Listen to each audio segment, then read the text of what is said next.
Hello பட்டு குட்டீஸ், வணக்கம். எப்படி இருக்கீங்க எல்லாரும்? பட்டு ஹலோ சொல்லிட்டு ஸ்டார்ட் பண்ணிடலாம். We are one, but we are many, and from all the lands on earth we come. We share a dream and sing with one voice. I am, you are, we are பட்டு குட்டி friends. பட்டு இன்னைக்கு நம்ம படிக்க போகிற புக்கோட பேர் வந்து When Billy Was a Dog. அதுதான் டைட்டில். இந்த புக்கை எழுதினது ஆத்தர் கர்ஸ்டி மரே. இந்த புக்கு படம் வரைஞ்சது இல்லஸ்ட்ரேட்டர் கேரன் பிளேர். பட்டு இந்த புக்கு வந்து த சில்ட்ரன்ஸ் புக் கவுன்சில் ஆஃப் ஆஸ்திரேலியாவில் ஆனர் புக் அப்படின்னு சொல்லி அவார்டு வாங்கியிருக்கு. அதனால் ரொம்ப நல்ல கதையாக இருக்கும்னு நம்புகிறேன். பார்க்கலாம், சரியா? Billy loved dogs. Big dogs, little dogs, old dogs and puppies. Billy loved them all.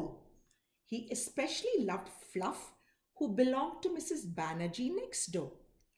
If Billy had a dog of his very own, he knew he would love her forever and forever. So இதுதான் நம்மளோட பில்லி பட்டுக்குட்டி. பில்லிக்கு வந்து எல்லா விதமான நாய்க்குட்டியும் பிடிக்குமா. சின்னதுலேருந்து பெருசுலேருந்து வயசானதுலேருந்து குட்டியிலேருந்து எல்லாம் பிடிக்குமா. ஆனால் பில்லிக்கு வந்து அவங்க பக்கத்து வீட்டில் மிஸ்ஸஸ் பேனர்ஜின்னு ஒருத்தங்க இருந்தாங்க. அவங்களோட நாய் பேர் ஃப்ளஃப். அது ரொம்ப ரொம்ப பிடிக்குமா. பில்லிக்கு நாய் இருந்ததுன்னா அதை ரொம்ப நல்லா பார்த்துப்பானா. Can I please have a dog? Asked Billy. A dog is a big responsibility, said Dad. Would you walk it every day and wash it if it got dirty? I would, I promise, said Billy. Dogs are a lot of work, said Mum. Would you feed it and clean up its messes? I would, I promise, said Billy. I'm sorry, Billy, said Mum. Maybe when you're older, said Dad. பில்லி வந்து அப்பா அம்மா கிட்ட எனக்கு ஒரு நாய் வாங்கி தரீங்களா அப்படின்னு சொல்லி கேட்டான். அப்போ அப்பா அம்மா என்ன சொன்னாங்க, நாய் வளர்க்குறதுனா பெரிய வேலை, அது பெரிய பொறுப்பு, ரெஸ்பான்சிபிலிட்டி. என்னெல்லாம் பண்ணணும், அது வந்து தினமும் அதை நடக்கிறதுக்கு கூட்டிகிட்டு போனோம், வாக்கிங்கு. அப்புறம் அது அழுக்காயிடுச்சுன்னா அது வாஷ் பண்ணணும், குளிப்பாட்டணும். அப்புறம் அதுக்கு தினமும் சாப்பாடு கொடுக்கணும். அப்புறம் அது பண்ணுற குப்பையெல்லாம் க்ளீன் பண்ணணும் அப்படின்னு சொன்னான். பில்லி வந்து நான் எல்லாம் பண்ணுறேன், நான் ப்ராமிஸ் கட்டாயம் பண்ணுறேன் அப்படின்னு சொன்னான். அம்மா சொன்னாங்க, இல்லை பில்லி சாரி அப்படின்னு. அப்பா சொன்னார், நீ இன்னும் கொஞ்சம் பெருசானோன்னு உனக்கு நான் நாய் வாங்கி தரேன் அப்படின்னு சொன்னார். The next morning, Billy felt a bit cheeky. What are you doing, Billy? asked Dad. Woof, said Billy. அடுத்த நாள் காலையில் பில்லி எழுந்துட்டு அது கொஞ்சம் வால்தனம் பண்ணுற மாதிரி என்ன பண்ணா, பில்லி நாய்க்குட்டி மாதிரி அப்பா அம்மா பெட்டுக்கு போயிட்டு அம்மா அப்பா கேட்டாங்க, என்ன பண்ணுற அப்படின்னு கேட்டால் உஃப் அப்படின்னு நாய் மாதிரியே பில்லி பண்ணோம். Get up on a chair and eat your breakfast, said Mum. Woof, said Billy. This is silly, Billy, said Mum. But she put Billy's bowl on the floor. அம்மா சொன்னாங்க, எழுந்து சேரில் உட்காந்து காலை உணவு சாப்பிடு அப்படின்னு சொன்னாங்க. ஆனால் பில்லி வந்து நாய் மாதிரியே பண்ணிட்டு இருந்ததுனால அம்மா என்ன பண்ணாங்க, சாப்பாடை தரையில் வச்சாங்க. பில்லி வந்து சாப்பிட்டுட்டான். When the doorbell rang, Billy barked loudly. He was very happy to see Mrs. Banerjee and Fluff. I didn't know a puppy lived here, said Mrs. Banerjee. Woof, said Billy. யாரோ கதவு தட்டினாங்கன்னு போய் திறந்தா அங்கே மிஸ்ஸஸ் பேனர்ஜியும் ஃப்ளஃப்பும் இருந்தாங்க. பில்லிக்கு ரொம்ப சந்தோஷமாயிடுச்சு அவங்கள பார்த்துட்டு. Mrs Banerjee பார்த்துட்டு என்ன சொன்னாங்க, இந்த வீட்டில் ஒரு நாய்க்குட்டி இருக்குன்னு எனக்கு தெரியவே இல்லையே அப்படின்னு சொல்லிட்டு நம்ம பில்லியை வந்து சும்மா கிச்சு கிச்சு முட்டுற மாதிரி பண்ணாங்க. பில்லியும் வந்து நாய்க்குட்டி மாதிரியே பண்ணிட்டு இருந்தான்.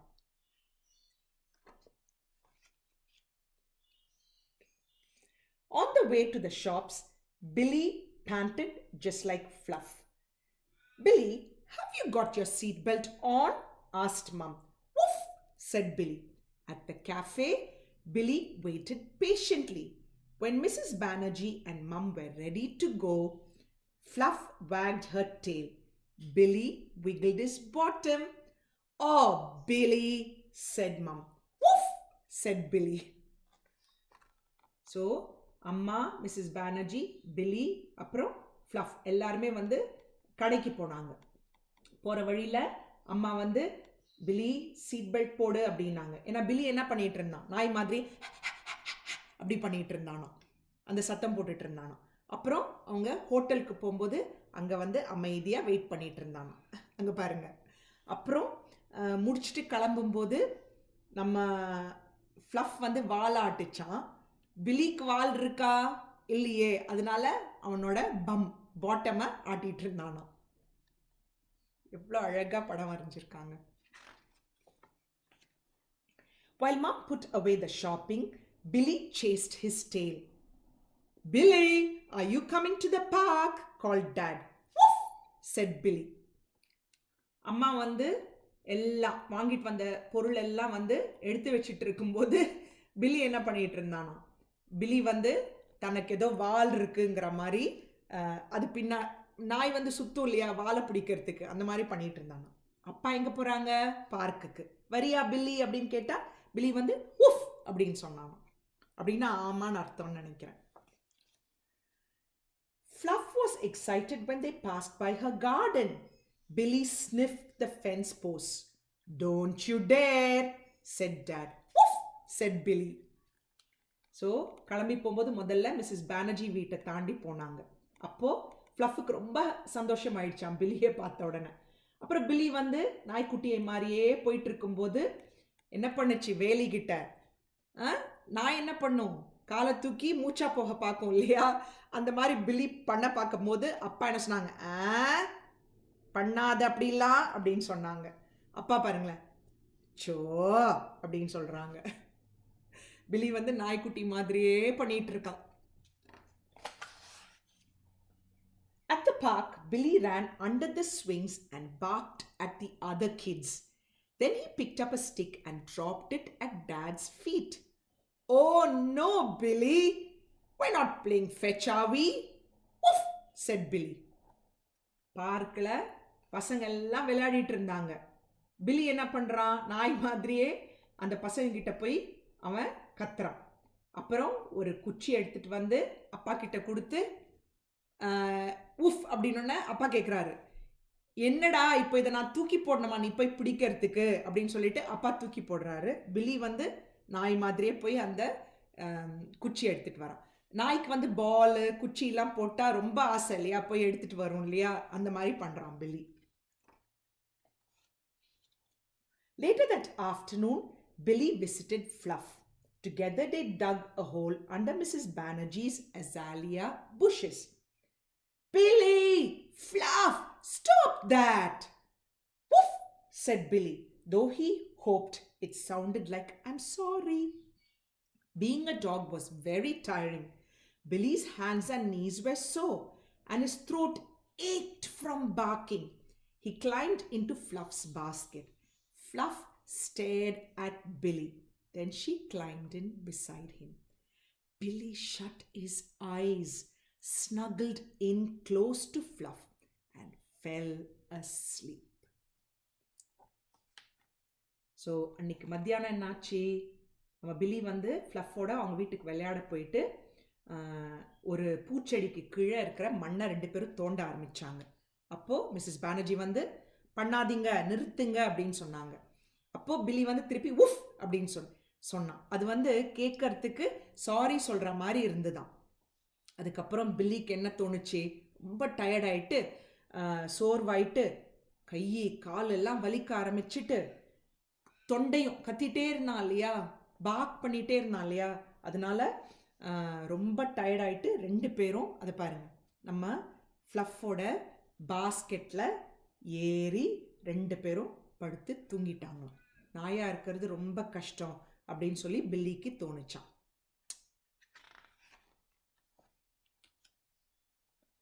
Billy woke up when Fluff began making funny noises. He barked until Mrs. Banerjee came to see what was wrong. "Oh my goodness, I think it's her time," said Mrs. Banerjee. "And that means it's time for you to go home, Billy." "Woof," said Billy. So இங்க பாருங்க, கொஞ்ச நேரம் பொறுத்து நம்ம fluff வந்து ஏதோ சத்தம் போட ஆரம்பிச்சுதான். ஒரு மாதிரி இருந்ததா அந்த சத்தம். அது நிறுத்தவும் இல்லையா, அதை பண்ணிட்டே இருந்ததாம். மிஸ்ஸஸ் பானர்ஜி என்னடா அந்த சத்தம் அப்படின்னு சொல்லி பார்க்க வந்துட்டு பில்லி கிட்ட என்ன சொன்னாங்க, இல்லை இப்போ வந்து டைம் ஆயிடுச்சு பில்லி, நீ உங்கள் வீட்டுக்கு போ அப்படின்னு சொன்னாங்க. பில்லிக்கு ஒன்றுமே புரியல. பில்லி வந்து உஃப் அப்படின்னு கேட்டுட்டு நடக்க ஆரம்பிச்சிட்டான், வீட்டுக்கு போக ஆரம்பிச்சிட்டான். என்னன்னு தெரியலையே, என்னாச்சு நம்ம ஃப்ளஃப் குட்டிக்கு? At home, Billy sat at the table and ate his dinner with a spoon. He didn't bark when the doorbell rang. He didn't roll on the carpet. He was too worried about Fluff. So Billy வந்து வீட்டுக்கு போயிட்டு ஸ்பூனை எடுத்து சாப்பாடு சாப்பிட்டான். அதுக்கப்புறம் கதவு யாரோ தட்டும்போது அந்த நாய் மாதிரி சத்தம் போடலை. அப்புறம் கார்பெட்டில் அது வந்து பாயில் கூட அவன் வந்து நாய் மாதிரி பண்ணலை. ஏன்னா ரொம்ப கவலையாக இருந்தானா ஃப்ளஃப்பை பற்றி. ஸோ அதனால் நாய் மாதிரிலாம் அவன் வந்து ஆக்ட் பண்ணாமல் அப்படியே குவைட்டாக உட்காந்துட்டே இருந்தானா. அவனுக்கு ஏதோ கவலையாக இருக்குது ஃப்ளஃப்புக்கு என்ன ஆச்சோன்னு. The next morning, Billy, Mum and Dad went to visit Fluff and Mrs. Banerjee. There, in the basket with Fluff, were 3 tiny puppies. The puppies made little squeaking noises. When Billy said, "Woof," the puppies looked frightened. "Perhaps it's better if you talk to them, Billy," said Mrs. Banerjee. "Then they'll know that you're their friend." "Can I give them names?" asked Billy. "What a lovely idea," said Mrs. Banerjee. "I will call them Snow, Chocolate and Boots," said Billy. "But you can't keep them," said Dad.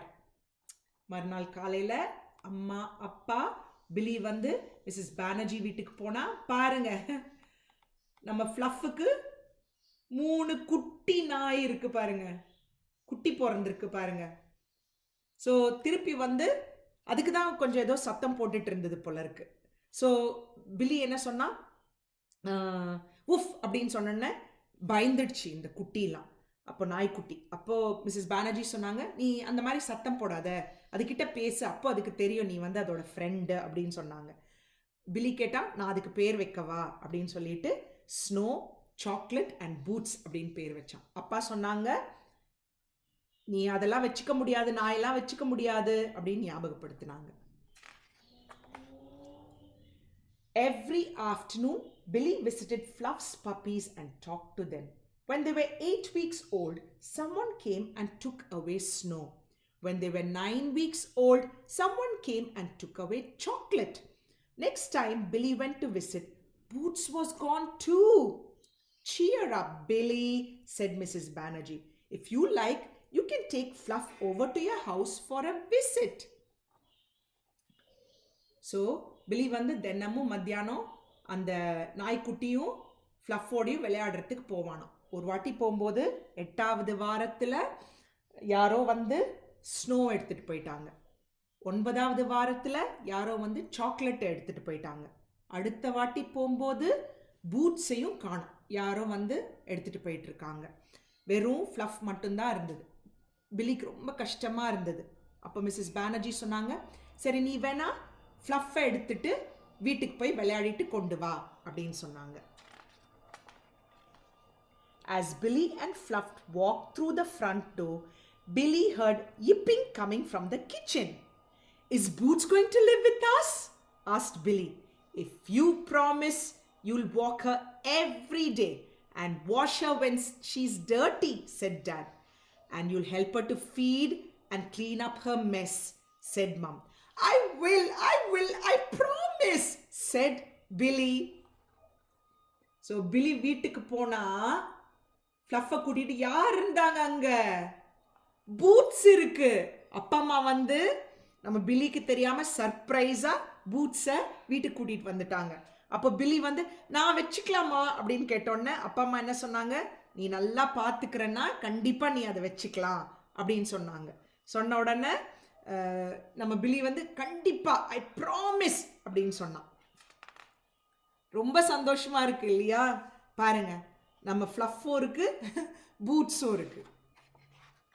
And I will love you forever and ever, said Billy. Woof, said Boots. So நான் எப்போவுமே உன்னை நல்லா பார்த்துப்பேன், உன்னை love பண்ணுவேன் எப்போவுமே அப்படின்னு சொல்லி பூட்ஸ் கிட்ட நம்ம பில்லி சொன்னான். That's the end of the story. பட்டு, இந்த ஸ்டோரி உங்களுக்கு பிடிச்சிருந்ததா? எனக்கு ரொம்ப பிடிச்சிருந்தது. செல்ல பிராணிகள் வளர்க்குற எல்லாருக்குமே வந்து இந்த கதை பிடிக்கும்னு நான் நினைக்கிறேன். ஏன்னா சில சமயம் வந்து நம்ம செல்ல பிராணிகளை பார்த்துக்கிறத விட அவங்க தான் நம்மளை பார்த்துக்கிறாங்க. நமக்கு கஷ்டமாக இருக்கும்போது, நம்ம தனியாக இருக்கும்போது எப்போவுமே நம்ம கூட இருந்து நம்மளையும் சந்தோஷமாக வச்சுக்கிறாங்க இல்லையா? அதனால ஆல் செல்ல பிராணிகளுக்கு தம்ஸ் அப். ஓகே, இந்த கதை உங்களுக்கு பிடிச்சிருக்குன்னு நினைக்கிறேன். But to be good, too good. அடுத்த வாரம் இன்னும் ஒரு நல்ல ஸ்டோரியோட நம்ம சந்திப்போம். பாய் பட்டு.